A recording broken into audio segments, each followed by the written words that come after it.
welcome back to Switchpoint, and here we are at episode 10. Today, earlier, we had the Mario Kart World Direct, and we've certainly got a lot to say on that. But before that, how you doing, Payne? How's it been going for you? Oh, just normal week waiting on this Mario Kart Direct to see if they can sway some of my thoughts. And well, it just happened earlier today as of recording. So, you want to go ahead and jump into that?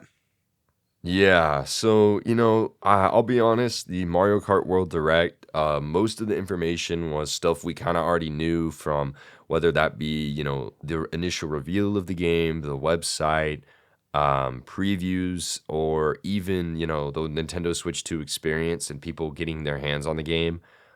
So, we got details on some power-ups and stuff like that we already knew. But overall, I think that it's definitely just clear that Nintendo thinks that they can get $80 for this, and that's why they're charging for it. And it's not, I don't think that there was a rumor, or not even a rumor, just like speculation that the logo of Mario Kart World lined up with the top of the world that we saw, and that there were potentially multiple continents that we were going to get to explore. And so I was sitting here like, okay, if they're doing multiple continents, like maybe if there's like 60 tracks in this game, I might be able to understand why they think they're going to charge $80 for it. That did not happen. So we got confirmation of battle mode, some other stuff. But really, it looks really good. I'm definitely excited for it. But I don't think that Nintendo did anything to sway anyone on the price today. Yeah, gosh, it looks great. It looks amazing, even. But I still don't feel that it's worth that $80 price point. And, if there were multiple continents, good lord.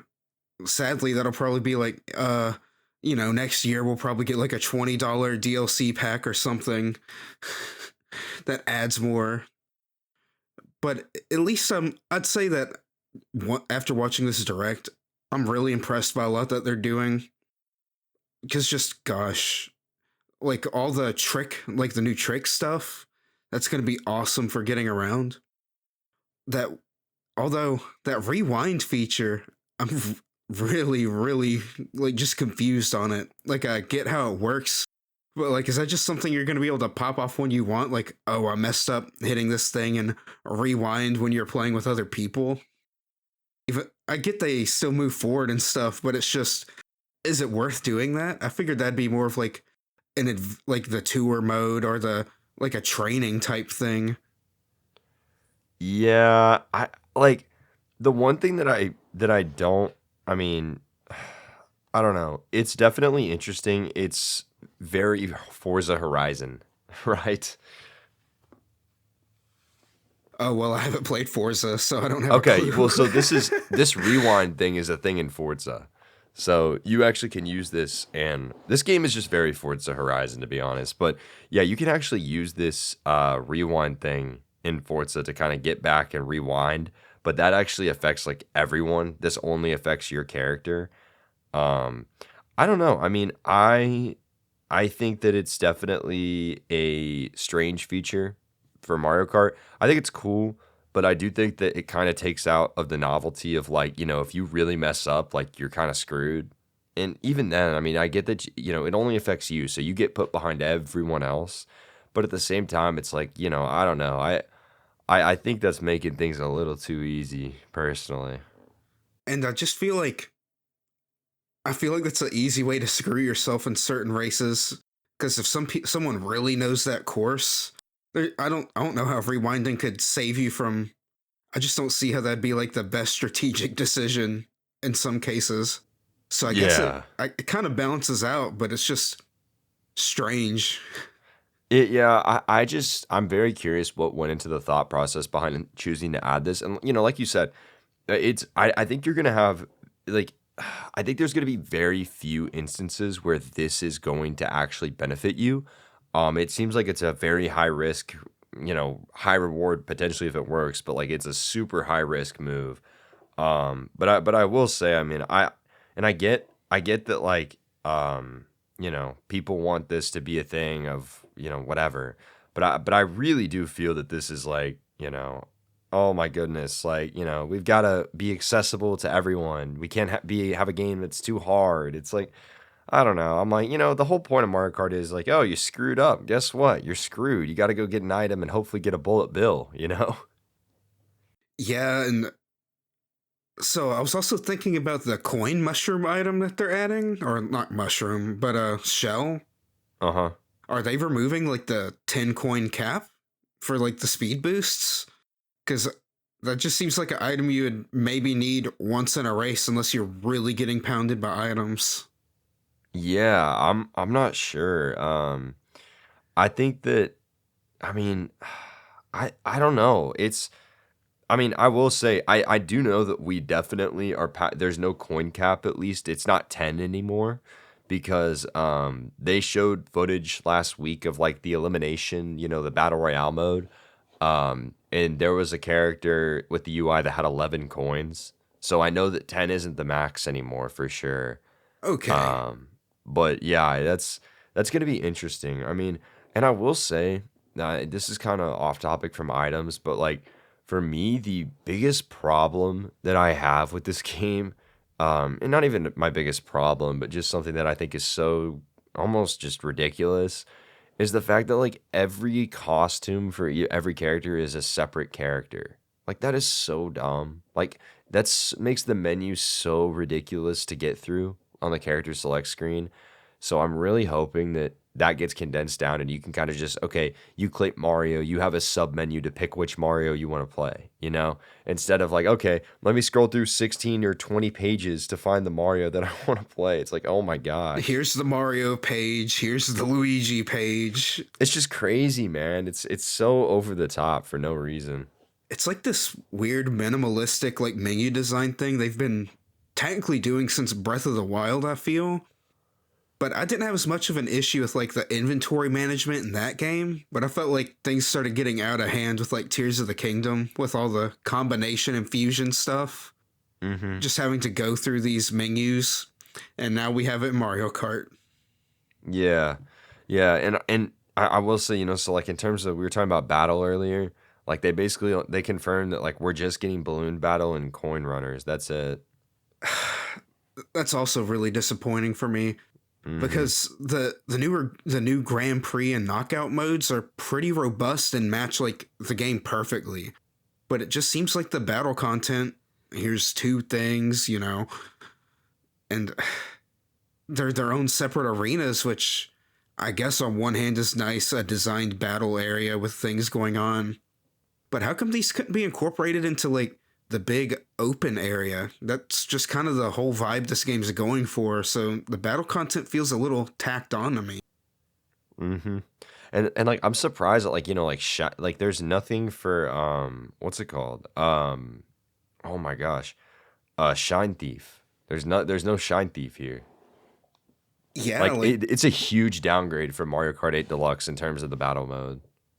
and they also had like that Piranha Plant Cops and Robbers type game. Like, I feel they should have Renegade just, Roundup. Yep. yeah, they That's a should. fun one, dude. That's like the main one I played. That one is Mhm. really good. But now it looks like I'll still have to go back to Mario Kart 8 to play that. I I was saying, dude, I think it is so funny that Nintendo is basically like pretending that that game does not exist.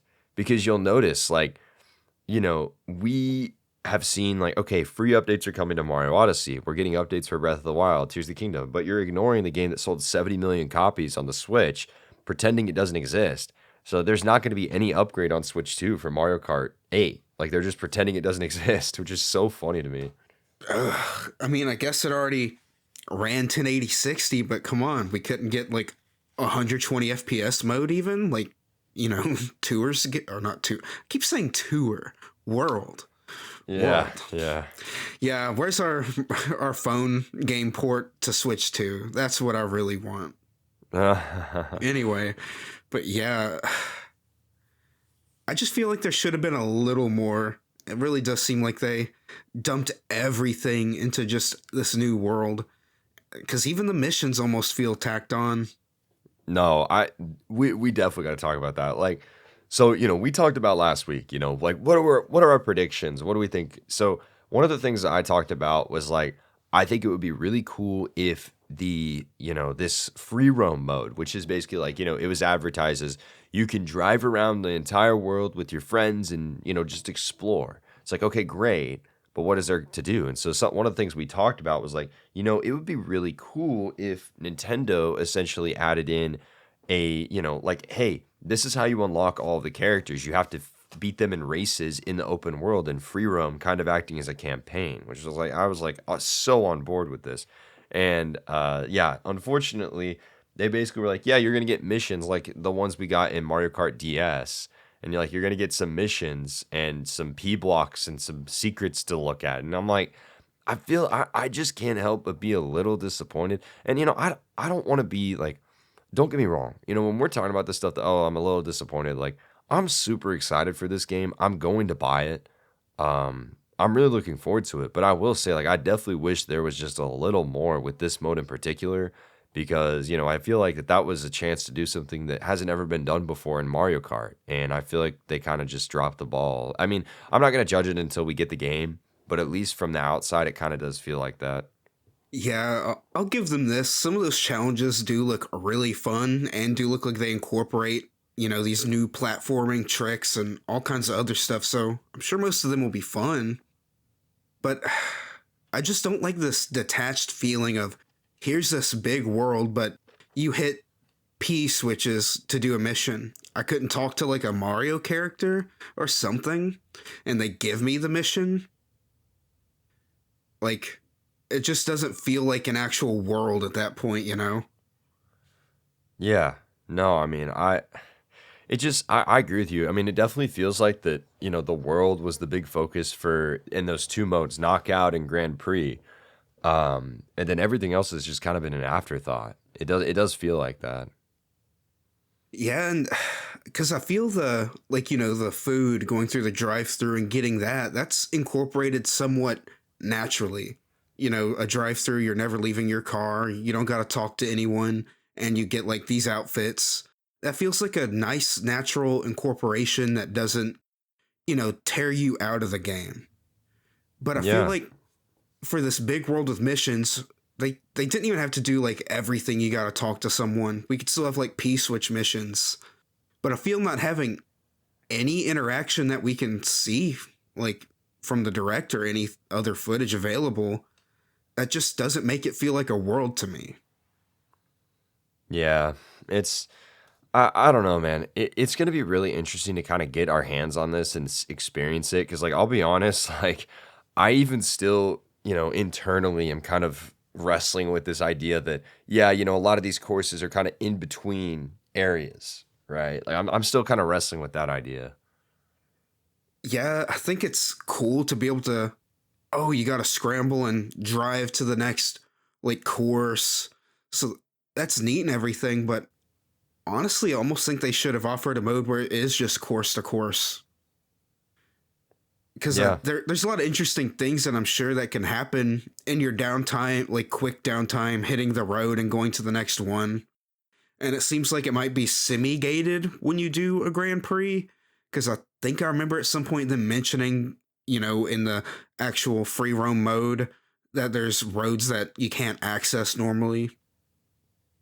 So why not just have like a more straightforward thing as well? I just feel it's really light in options in general. Like when they were talking about like the custom stuff for battle modes and online races, it just is sparse. Yeah. I don't know. It's like I was saying earlier, it's just really hard right now because we can say everything we want, but, like, of course, we might feel differently when we get our hands on the game. I mean, there's just really no telling, which kind of makes things complicated. But yeah, like, as of now, it's like it's definitely a new Mario Kart game. It's definitely exciting, but and I'm really excited for the world stuff and just playing all through all the Grand Prix. They revealed today that if you complete all the Grand Prix, you're gonna unlock Rainbow Road. It's really cool, but you can't help but just kind of sit back and just be like, I just wish there was a little bit more. I guess there's also those collectible coins in the free roam mode. Are those going to Yep. be used for anything? Oh, who knows, man? Because I just is it just going to be a nonsense collectible? Like, oh, you get it because there's like coins in Super Mario World and New Super Mario. Like, I feel like they should have gone a little deeper on some things. Because I'll give the Direct this. I'm mildly disappointed. The game still looks amazing, though. But it also just seems like there could still be something there. Yeah, yeah, yeah. I mean, I think that there's definitely a chance that there's more. I will say, if there is more, this is a failure on Nintendo's communication part once again. But because I mean, I feel like this was the time to show it. But I mean, I don't know. I will say I'm most interested to see how chaotic those 24 player races can be because that just is such a jump from what we're used to. Oh, yeah. Especially with. It seems like the items are almost a little more generous. Plus, there's like stage hazard type stuff. Like, way more of Yeah. it. So I feel like they're. Gosh, it's gonna really devolve into chaos with all these items, and then like, oh, a giant sandworm or a dinosaur runs up, and you could probably just get bumped into it. Yeah, it's gonna be interesting, and I think the thing I will say I do appreciate about the I'm blanking. I'm so sorry. Oh, I do appreciate about the whole, track situation is that, we kind of saw it today. It seems like there's so many different, ways you can approach kind of moving around, right? Like you can choose to go, okay, I'm going to grind it on the rail, bounce onto this wall, do a trick off of it, and then there's going to be a platform right here. Or you could say, you know what, I'm just going to stick on the ground, grind on this rail, and hop over and drive through the grass. I mean, you could really, you have a lot more freedom on these courses, I think, which is a good thing. Like, this game looks like a joy to like play and control. It seems like they're finally truly incorporating what Mario's known for best, platforming. And some of these courses have like things in the sky and stuff, so that honestly got me a little hype, especially with the new movement. I feel like there's just going to be a lot of hopefully secrets or like awesome extra routes and stuff that people will be discovering.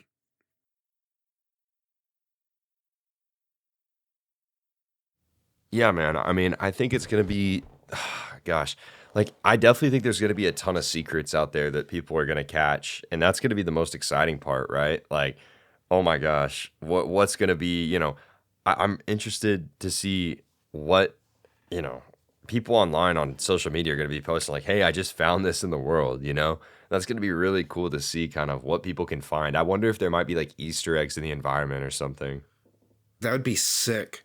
But I'm also hoping that this is like a high skill ceiling type of thing. Like, you get Mm-hmm. really rewarded by being able to do all these tricks, like pretty much nigh perfectly every time. Oof. Yeah. That could honestly end up filtering that could end up creating a harder line between like the hardcore players and the casual players too. Mm-hmm. Get some skill based matchmaking like COD up in the online. Dude, for real. Like, yeah, I feel like that there are gonna be some sweats in this game, man. Oh my gosh. Because you could jump over people, obstacles, and like I feel like I wonder if there's going to be like a griefing scene, like, oh, we can use these items and tricks to just really mess with people. Yeah, I will say I'm definitely curious, like, kind of what people will come up with on how to use items because even today, like, I mean, you've seen this kind of stuff. Like, I've seen the thing where people like switch their control schemes mid race and like manage to like go from 12th to first in like a matter of seconds. So it's gonna be funny to see kind of what people do with these items. Gosh, and the tricks. The tricks are I sick. can already see myself flinging myself off the world a million times, like I'm doing the ice slides in Xenoblade One. But bro, that movement, I really hope they do a lot with it. Because if it's just basic telegraphed, oh, if you hit this wall, here's another route, or basic rail grinding stuff, I'm sure it'll be fun. But I definitely hope they deliver on like the level design. And I'm Yeah. hopeful for that because some of the missions did look like they will put your skills to the test a bit harder than like some of the normal races will do. Mm-hmm. Yeah. Gosh, man. I just sit here. I'm like, I think my biggest takeaway from this direct, I just don't know that this was necessary. I really don't. Because a lot of it really was just a rehash of some treehouse stuff or even the actual Switch 2 direct. Like we Mm-hmm. barely went in any deeper. We went from sticking a toothpick into a cake to a fork. Right. Right. No, I mean, I will say though, like, I do think that people don't understand just how big of a deal that jump mechanic is going to be. Like you were saying, like, I think that's going to be game changing. That's like an entirely new dynamic. Like, Yeah, I mean, it is genuinely probably the biggest addition to the series, and like, probably since I would argue probably since Mario Kart 7 with like the whole, gliding in underwater. Like this is a huge dynamic change. and if their level design really sells it, which I believe in Nintendo, I like they always have great design typically across the board. So I think that'll definitely add a big skill layer and also just fun layer. Tell me who's not going to love like, oh no, this green shell's about to hit me, and then you just jump up onto a rail or something, Uh-huh. or hit a wall because you see like what appears to be a secret route. I wonder if there'll be fake out routes. That sounds too evil to put into a Mm, racing game, but this is like a more open-ended world, you know? true. That would be interesting. Yeah. I man. Yeah, I think it'll be interesting to kind of see what they do and what they end up doing with the whole kind of open world situation because there's just so many possibilities. It's hard for us to even sit here and talk about it because like I feel like we could go for hours like being like, "Oh, it could be this, it could be that, it could be that," you know? And half of that's because we know barely more than we did last week. I mean, this was an overview trailer, man. This is what this was. Truly. But But I'm trying to think of what else we can really dissect from this direct. Like, we've already talked about the direct longer than the direct lasted. yeah, no, exactly.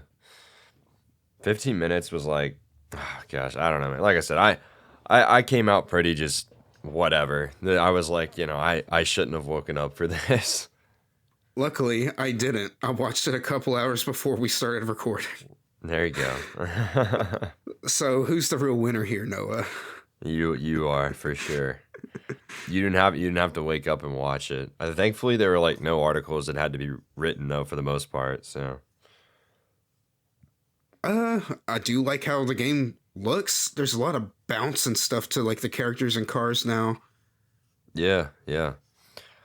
I And will say I'm curious on your thoughts on this because we're talking about kind of visuals and graphics and stuff. Do you think that there is going to be a 120 frames per second mode? I think if there was, it would just be uncapped and it Yep, would more than likely just sit in that 80, 90 range. agreed. Like, I feel like they'll, because if they're locking 60, they'll probably have a bit of overhead. So we'll probably just see it dip into like maybe the 70s or something. We can probably get like push this game to 120 if we drive into a corner with nothing around it and point the camera at the floor. Yeah, yeah. No, I agree. I really just, I know I world think it see looks this good enough. locking. I know world see it locking 120. No, no, me either. I mean, I will say, if they were to run it at 720p 120 and upscale with DLSS to 1080, I think that is a possibility. That's But an at the same option. time, yeah, but at the same time, I'm like, I also, and maybe I'm in the minority on this. I don't think you need 120 FPS for this game. I really don't. Like I've heard like someone I really trust discuss like the whole like frame rate debacle. And let's get real for a second. Most people probably don't even own a 120 hertz monitor, let alone something No, like a 240. nope. And like from what I understand, feeling wise, 120 is like the best a game can feel. But going up beyond that just gives you motion clarity, which Yep. most people aren't going to pick up on anyway. Yeah.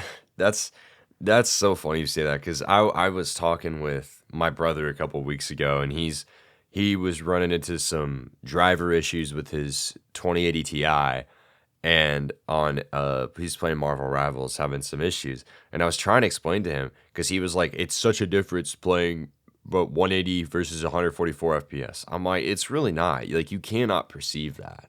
Like, the human brain, I think people get so lost in the graphics argument and the frame rate argument. It's like the human brain can only process so many frames a second. Like, the rest is just a motion thing. It's not actually real. It's all perception. And like you can maybe feel it a bit, like input lag wise, but that's something you almost have to train yourself for, or just have a natural ability to discern. Because even some of the tech people I trust the most in the world are always saying you're not going to get the full benefit of like a 65-inch 4K screen. You're not going to see that full resolution unless you're like 3 or 4 feet from your TV. So Yeah. there's just, we're just having a lot of diminishing returns in many ways. And the thing is, like, even running a 2D game, like, it's either 20XX or 30XS, that, like, XX, that indie game that's like Mega Man or whatever. Mm-hmm. You know, running that at a full 240 can even make a 4090 kind of gasp for air. Because most people will Oh, be like, oh, yeah, I can run this game at, like, 300 frames a second. But then it's like, dude, you have, like, a 60 hertz monitor. Your machine's not actually pushing all that out. yeah, yeah.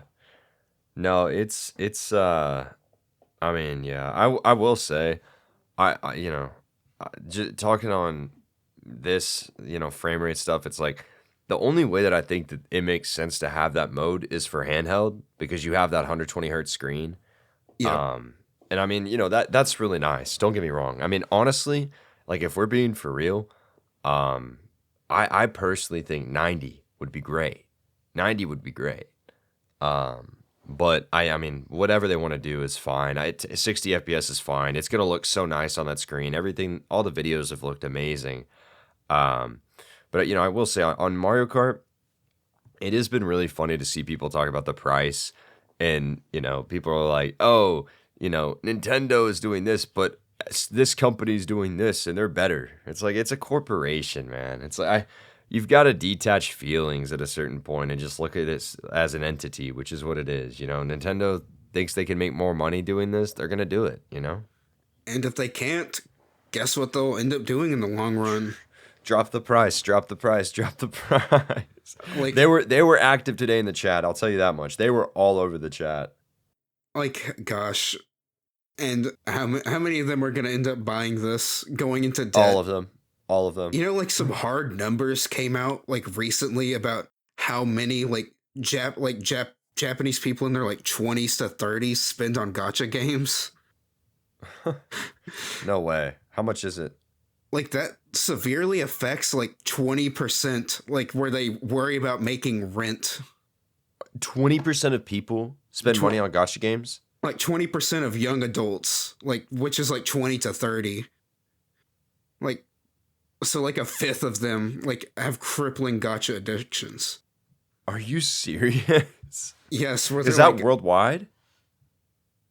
I think it might only be for Japan, but even then, that's like that's a huge part of their backbone of their future. Just like, yeah, spend hundreds of dollars on Fate or whatever, probably Yeah, Grand hey, Blue. F go, bro. Gotta get that. Gotta get the airish variants, man. All these people, I swear, man. I am the biggest Type Moon fan of all time. Not really, but I adore. I'm a huge Type Moon fan, but I refuse to play the game, man. I'm not playing FGO. I'm caught up on the story, but I'm not playing the gacha game, man. Heck no. I always hear specifically Fate is pretty cutthroat with its rates too. Yeah, dude. Well, that's the thing, man. Like, there's some people I follow on Twitter that are like always like literally probably buying every single day. It's so funny. It's like that. I remember anytime that there's it, and it's always, bro. It's always always like airish, airish. It's always airish every time. I remember they had her summer variant last year, and people were going like these people were just fiending for it, man. I saw one dude post he spent like hundreds of dollars to get this skin. I'm like, dude, it's a PNG, man. Like, Uh, and to think Japan's getting crippled over this. But I yeah, shared that story because all these people crying for the price drop. I'm sure there's plenty of people who genuinely won't be able to afford that. However, how many Nintendo fanboys do you know of that are gonna skip out on anything? Mario, Zelda, XX. Yeah, none of them. None of them. Exactly. Which, good sentiment. I do think we both think the prices should be lower on games. I'm perfectly fine with the hardware price itself, but Mhm. these are the kind of people that will go out of their way to get what they want, even if it means cutting it close on rent or just skipping a month, if we're being real. Just like these gotcha like addicts, we have Nintendo addicts. The best kind of addict. Come on. I'm Oh, kidding. you know. Kidding. But yeah, no, I mean uh it's one of those things, man. I think I've been seeing people online say, Switch 2's gonna sell. It's gonna be super slow sales until Black Friday. No one's gonna buy the games, blah blah blah. I'm like, you guys just don't get it. You don't get it. Because and I'm saying this completely truthful and upfront. It's what we just said. Nintendo is charging $80 because they know they can, because they know you will buy it. It doesn't matter what the 10% of people talking online think. Majority of consumers are still going to buy it because it's Mario Kart. I mean, it's just the truth. So when they announce that this game sold XXX million copies, a week after launch, don't be surprised. I'm sorry. Like, even if they did have a bit of a delayed start just because, it's summer or whatever, they'll also have like a huge catalog of stuff ready for the holidays. So even if it was a bit of a rough start, it probably won't be by the end of the year. And I doubt it's going to be, it'll probably be a little slower in some aspects because of pricing. But let's be real. This thing at worst is going to do, at absolute worst, I see it doing half as well as a Switch, which is Yeah. still going to be like 80 million units and That's a hundreds 50% of adoption rate. Like, like yeah. and hundreds of millions of software sales. Right. So unless Nintendo really drops the ball in some other ways and act completely reticent to like critique, then that's the only way they're gonna fail. And even if they did, I don't know. I doubt they're gonna be in as dire state as Microsoft is right now. Yeah. Well, I will say on Microsoft, looking forward to that June Xbox game showcase where we're going to see a lot of Nintendo Switch 2 logos shown. I'll be sure to watch every single one of those trailers and say, I'm picking this up on PS5 or Switch 2.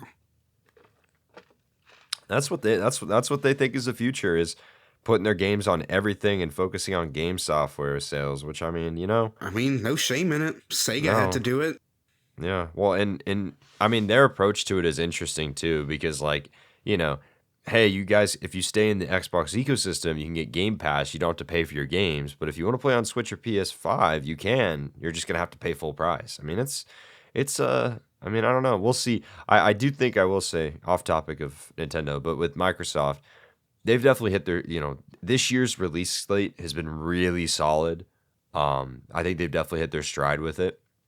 So it'll be interesting to kind of see when, what ends up coming to Switch. I know Halo's rumored. If Halo comes to Switch, that's going to be a huge deal, man.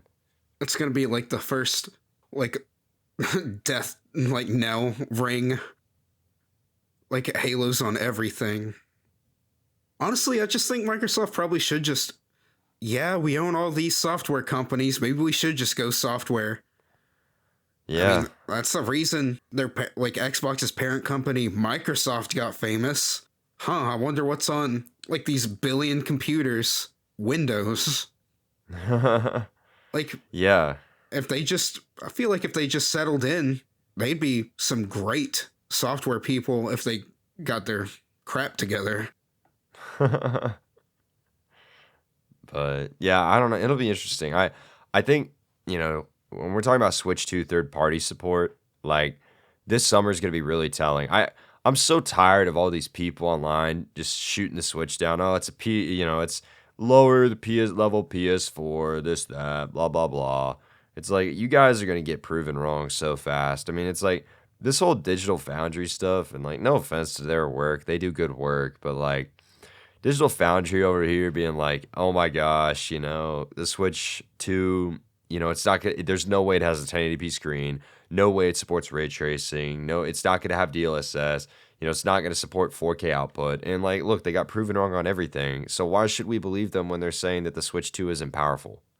And like, guys, just is PS4 not enough? How many games can you genuinely look at releasing in this day and age and go, yeah, that looks completely better, like in every way? This could never be put on like a PS4. I None. can't really think of any, you know?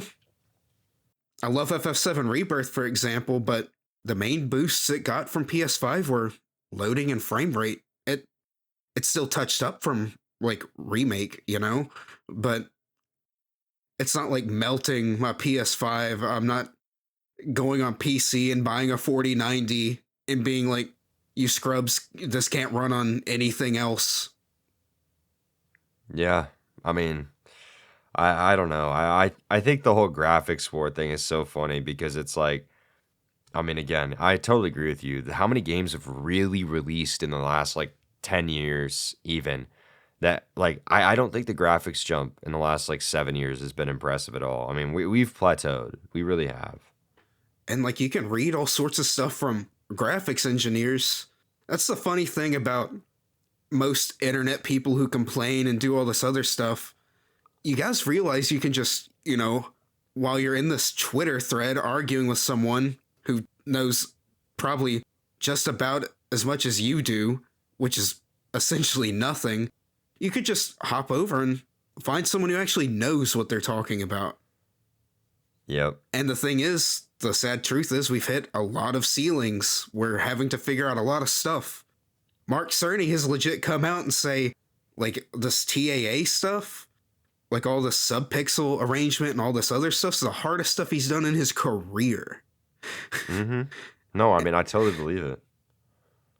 So, like, I'm sure we'll have a breakthrough sometime within the next 5 to 15 years or whatever, but the truth is, we're still basically at that PS4 level. We can just do it Mm-hmm. faster and more efficiently.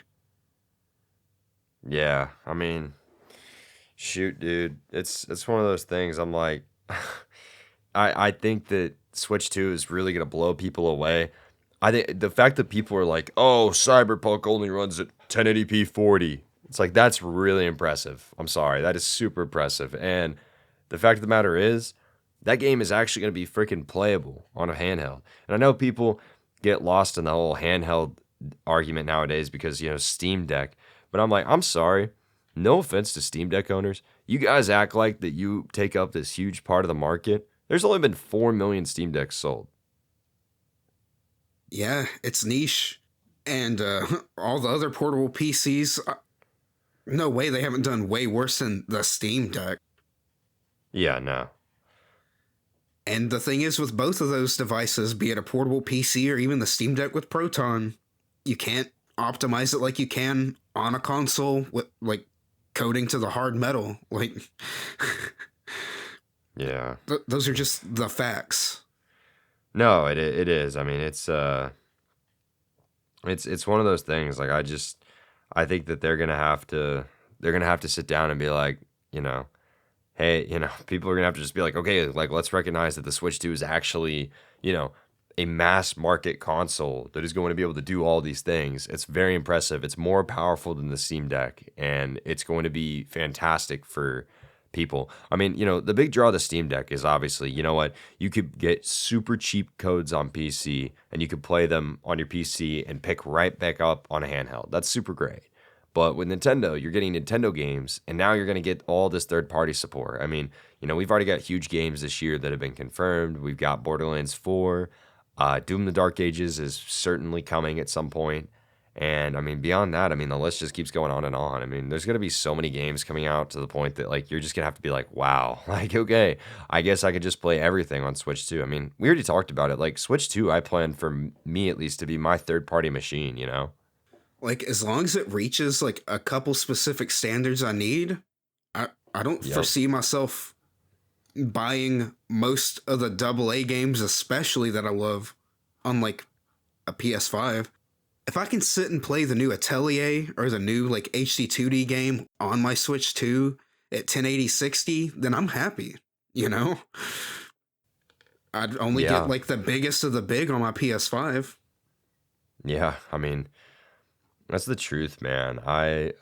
Gosh, I think that they're going to. I mean, I don't know. I'm just really excited to see what other third party games we get revealed for Switch 2.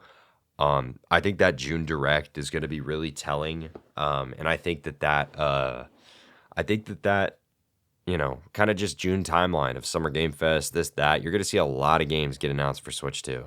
A lot. I mean, to be truthful, we barely have gotten anything after the Direct. I thought we would have gotten a couple announcements here and there. Nothing. I mean, nothing at all. Yeah, essential radio silence. And back on like third party support, I'm just going to go ahead and throw this out there. The Switch 2 should be the bottom line for every dev. Make your game look and run good on the Switch 2, and like the sky's the limit.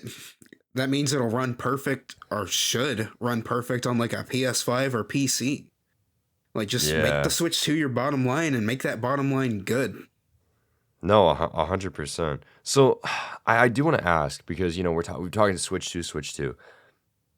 Today, I sort of thought that we were going to get, hey guys, the Switch 2 pre-orders are opening this date. We didn't get that. So, two questions for you. When do you think we're going to get pre-orders for US and Canada? And do you think that the price is going to remain the same? Huh. I'm gonna say like we're hearing a little more on like tariff situation, but like the console wasn't priced around that or anything. So I think it'll stay the same price. Because I honestly do not believe that's, world events really factored into the pricing scheme of the software or hardware that much. Now, on the pre order date, I'd say we're getting closer and closer to that stuff being a non issue. Mm-hmm. Like, sadly, I catch most of my news from Twitter because I'm a poor lost soul. But wasn't it like computer stuff is probably gonna just get the pass, you know? Yeah, so there's talks that there is exemptions for computers, but Switch would fall under a different codec, which would mean that it Uh, would not be exempt. So that, now granted, Nintendo is going to be shipping units from Vietnam, so there's a 10% tariff on that. Which, it's really not that much, but is that enough to make Nintendo be like, no, we're raising the price? I don't know. I mean, I was talking to a friend of mine the other day, and he seemed pretty convinced that like they were gonna raise the price to like 530 or 540, and I was like, if they raise the price to $80 or $90, like I die. Like I think a lot of people are gonna hold out if they do that. Cause honestly, I feel if they did a price increase even to accommodate for tariffs, I'd say that'd probably just completely eat up their like start for this next gen. Oh, I mean, you already see like the talk about the game prices has completely overtaken all positivity and discussion about Switch 2. You can't go into a comment section or a live stream without it just being, drop the price, drop the price, drop the price. And anyone you talk to, it's like, oh my gosh, why is there $80 games? I mean, I think that Nintendo did not expect this coming. It did not expect to see this crazy backlash.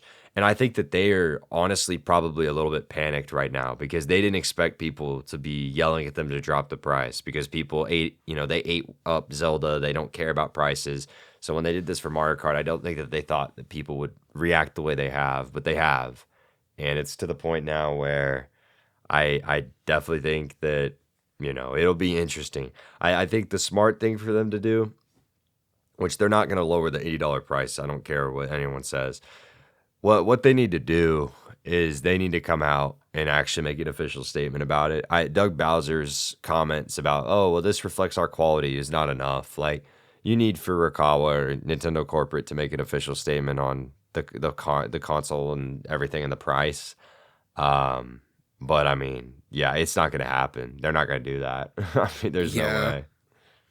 And as for a pre-order date, so I'm gonna say they're not gonna want to fiddle with that price, especially since they're already getting backlash.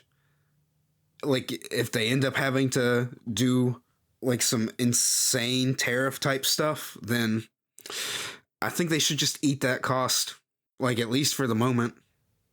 They won't. Nintendo's the one console manufacturer who like strives to make a profit on every console they make.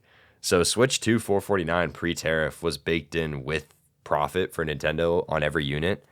They're I mean 10% is it enough to make them raise the price because they want to make a profit? Maybe. Like that is there I don't know. I mean, I don't know, man. It's an interesting situation. I think I agree with you. I think they just need to eat it because the PR has been so bad already to the point that like you can't afford any more, I don't think, before it starts leaking out into the casual market. But I mean, And maybe like, I mean it's Nintendo. If they think they can get away with it, they're going to, They don't care. and I was also gonna say I don't foresee any price drops, much like you said, unless they get some hard numbers. Like if somehow Mario Kart World bombs, which it's not. It won't. Yeah. It's not because you see people every day on the internet, be it for whatever stupid thing or another. Oh, boycott, boycott. Guess guess how many people haven't looked up boycott in the dictionary? Yeah. we, Yeah. I'm sorry to say, I don't think we live in a society that knows how to boycott anymore. No, we don't. We don't. I mean, that's the thing. Like and it's so sad because you see this with people all the time about talking about boycotts and this and that, and the concept of an organized movement in games, it's possible. It's 100% possible. I mean, we've seen it in the past. I mean, you remember. I mean, this is something that I think a lot of people forget about. Look at the Xbox One. And remember the game sharing situation for Xbox One and how badly that shot them in the foot. Mm-hmm. And they had to change course and they did stuff. And I mean, take Nintendo and 3DS, right? They had to do the whole ambassador program thing. I mean, we've seen it happen before, but I think post COVID, I really do think it's like it was a pandemic thing where people just this, fear of missing out, FOMO. Like I think this FOMO thing is so real to the point that people are just unable to like not have something. Like it's like, I would love to live in a world where people are like, this is too expensive. Like, we're going to boycott. No one's going to buy it. And it sells like, 500,000 copies worldwide because everyone's boycotting it. They would have to lower the price immediately. Immediately. But that's not going to happen because there's FOMO. And people are like, oh, I have to have this game no matter what. They're going to buy it. They don't care about the price. If their life is worse off because of it as a result, they don't care as long as they get the thing. So I Especially think with that, like social media and every other yeah. person wanting to be a content creator. Yep. No, And I know, dude. I know. so many people use that as an excuse, like, oh, I'll make a video on it, or etc. And like we're talking everyday people at that. Like I can hop on YouTube right now on my recommended and find like live streams or videos with like 2 views of like a new game. Yeah. So Yeah. FOMO really is a disease we all caught. Gosh. It's one of those things. I think that I just don't think society. I agree with you. I don't think society's capable of boycotting anymore. I swear, like every two Genshin banners, I see people on Twitter talking about boycotting for some reason or another. Like, Dude, I no, but that's like that's such a common term thrown around nowadays, and I agree with you. I don't think anyone knows what it actually means. so many words just, once they hit the internet, lose all meaning. True, true. Like, just look at any political post of the past 5 years, and you'll see people from every side imaginable just using these throwaway words that should mean something but mean nothing now. Mm-hmm. Gosh. Yeah, I don't know, man. I this game's gonna sell 10 million copies. It's not gonna have an issue doing that. It's gonna sell like hotcakes. Everyone's gonna buy it. It's gonna get, whatever. And I mean, I can go. I'm not even gonna get into the review score thing, man. Oh my, I'm getting mad thinking about it. Like, but okay, okay. I do have to say this. I found out. So, have you ever played fantasy football? Uh, no, but like You half know my about it, friends and then everyone at right? like work plays it. Right. So I I'm a four-time league champion. Throw it out there, but I Oh, play fantasy football every year, right? I love it. I found out this week that there is fantasy critic, which is where these people draft games. They draft games instead of players, and they put together a lineup of games that they think is going to have the highest meta score on Metacritic. I'm like, this is the craziest thing I've ever heard. And I'm like, Jesus. the whole reason I bring this up is because I'm like, I'm sure that the game is going to get really good review scores, and I'm sure that that's going to be the sentiment for people. It's like, I really encourage you, if you're listening to this, the society needs to reframe review score thinking, because like, I see it on our comments all the time. A review is an opinion, right? It's an opinion. You might play a game and think it's the best game in the world, and someone else might play it and have huge problems with the game. Does that make either of none of your opinions are invalid, but they're different opinions, and that's the whole point. So, when someone writes a review and you don't agree with it when the game's not even out, A, it's their opinion. Not everyone's going to like everything. And, there's definitely instances of unfair reviews where people are just saying stuff that makes no sense. I've seen plenty of it. But at the same time, a majority of the time, I see people get mad over like a 7 or a 6 out of 10 score, which is not a bad score by any means. And they're like, oh my gosh, this is a terrible review, blah, blah, blah. It's like, the guy just didn't like the game. Just didn't like the game. I mean, we put one out. I won't mention whatever about it, but we put a review out recently that was about a remaster. And the remaster is of a game that has a lot of issues, right? And there are fundamental flaws with the game. And you can know a lot of people are willing to overlook them, completely fine. Our reviewer played the game and didn't really have a good time with it, not because of the remaster, but because the gameplay stuff in the remaster was untouched, and a lot of those problems with the original games were there.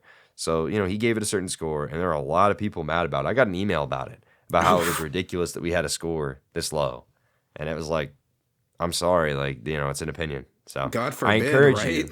Yeah, I know. I encourage you, if you're caring about review scores, you should read reviews to be like, oh, I wonder what people thought of the game. Like, if it gets an 80, it gets a 70, if it gets a 90, it's the same thing. It doesn't matter. Like, we really have to stop worrying so much about like freaking Metacritic, man. I'm sorry. And what sucks is that it's so ingrained in the industry that they have pay bonuses at companies based off of these scores. I know. No, it's crazy. It's insane. Well, the funniest thing to me is people think that the ratings are paid. Like, I saw someone the other day be like, oh yeah, companies are moving to influencers because press is paid. I'm like, yeah, we're paid. Totally. We're definitely not constantly getting gutted and losing websites and not making money and having to work other jobs. That's not a thing our industry's I plagued with. Yeah. I mean, I think that so many people don't realize it's like I genuinely don't know of any. I know of like 5 people. No, I know more than 5 people. That would be a lie.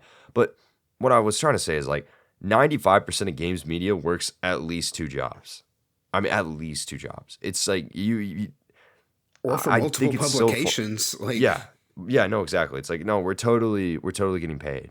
It's just so funny. I don't know, on a tangent, but in terms of everything we talked about today, yeah, I mean, I think that Mario Kart 8's exciting, or Mario Kart 8. Oh my God, Mario Kart World Mario is Kart 8 exciting. is exciting, Noah.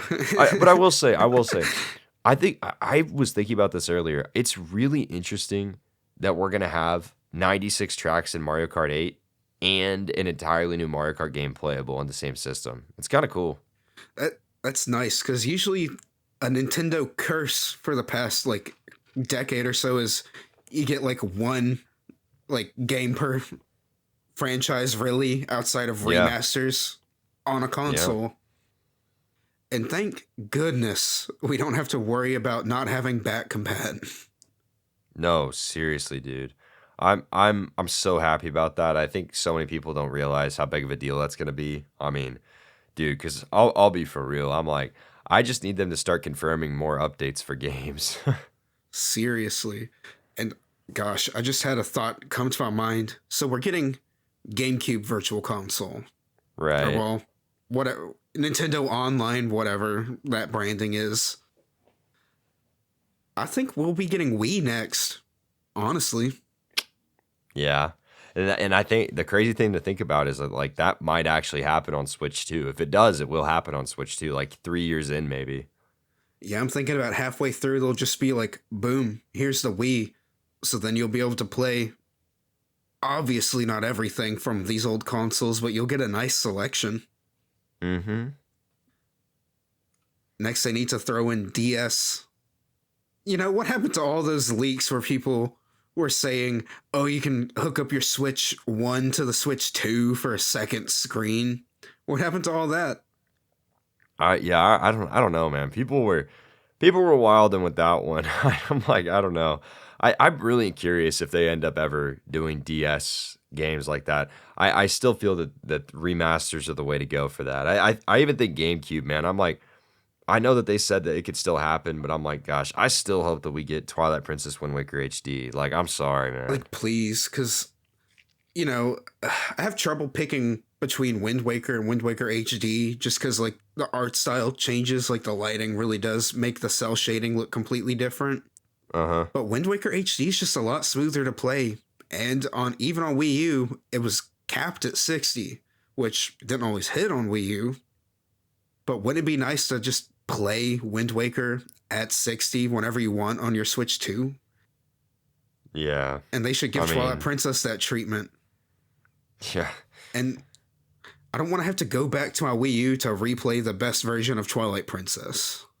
I'm sorry. Yeah. And I don't want to play the emulated GameCube version on my Switch 2. Just give me HD. Mm-hmm.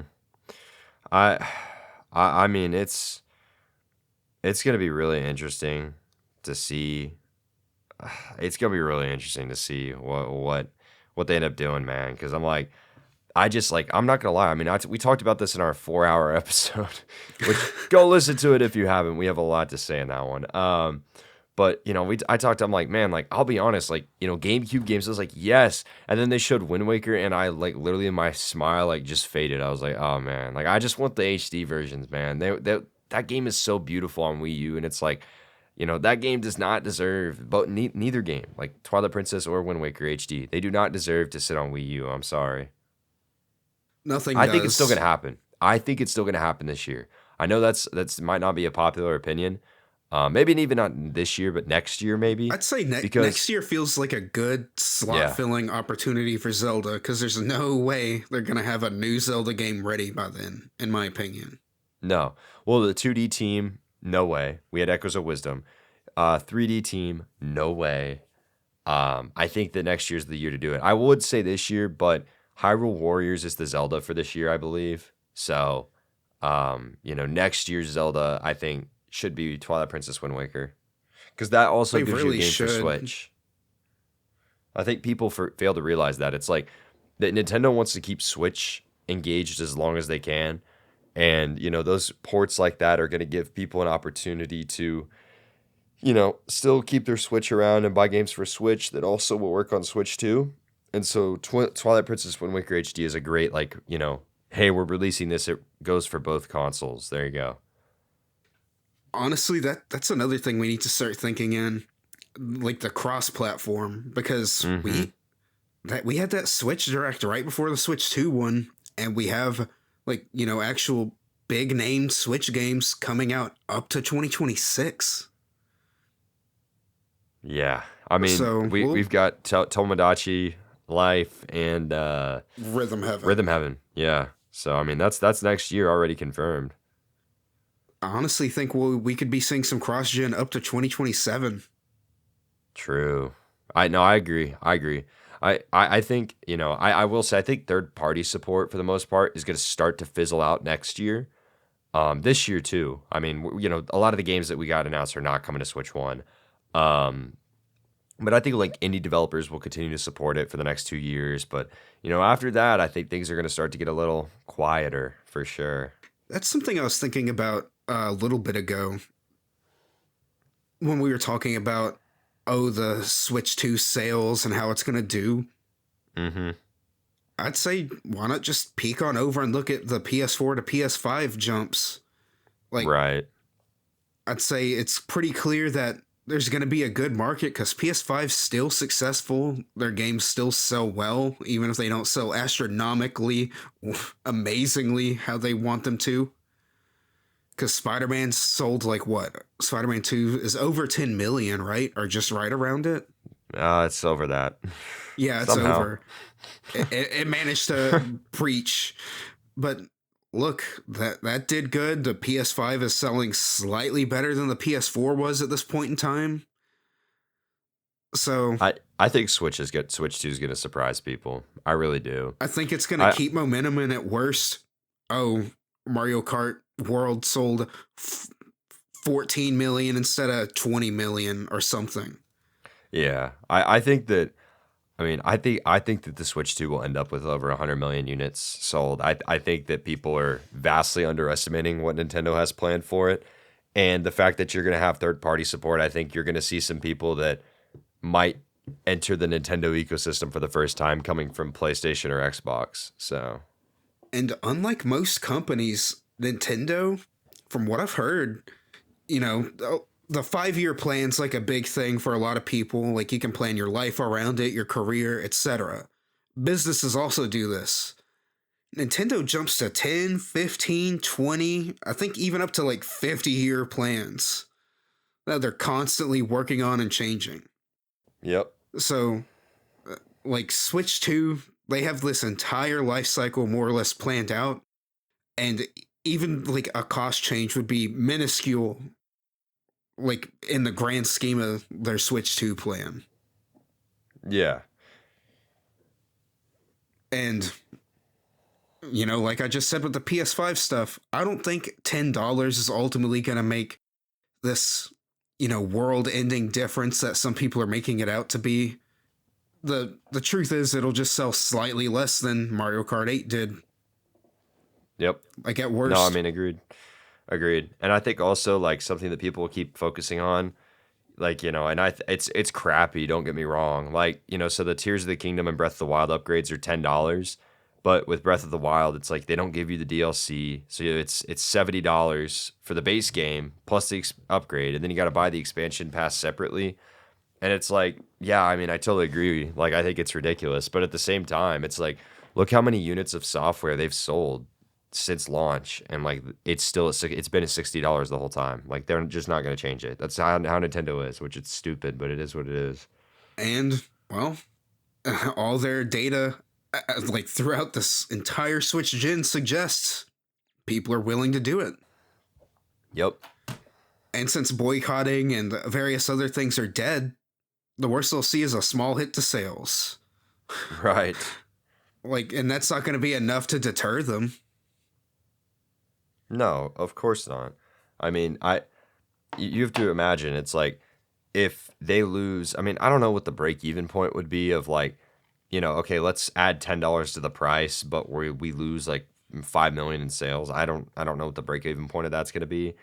Um, but I mean, they clearly think that that's worth it and people aren't going to care. So we'll see. Sales are going to be an interesting thing when they start coming out. I wish we But I knew will more say, about game budgets, because yeah, I guarantee Mario Kart World even I kind of don't even want to say it hits that 100 million mark for budget.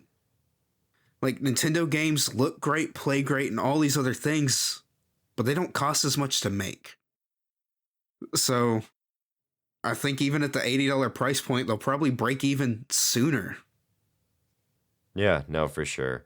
I yeah, it's going to be really interesting. I just think people need to stop being ignorant and just accept the fact that it doesn't really matter what Nintendo's going to do because it's going to sell because of FOMO and all the various factors like, IP and brand image. Yeah, like There's this hasn't stopped any other company before. no, well, and I mean, again, we have a case study of how this happened. Tears of the Kingdom was $70. It sold 20 million copies, and it was the only game for $70 on Switch.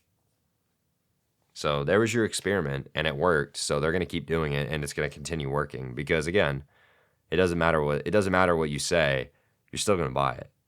I'm sorry, but yeah, Uh, I point being with the Mario Kart World Direct felt like an overview trailer, pretty underwhelming.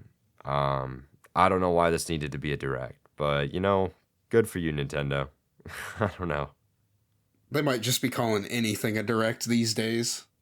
I know, man. That would have been an overview trailer back in the day for sure, man. Like, what the heck? But goodness. Well, I think that's gonna do it for our episode dissecting the Mario Kart World Direct and, a couple tangents here and there, but that's all right, all in good fun. But, want to thank you guys so much for listening in. Be sure to let us know what you think in the comments down below.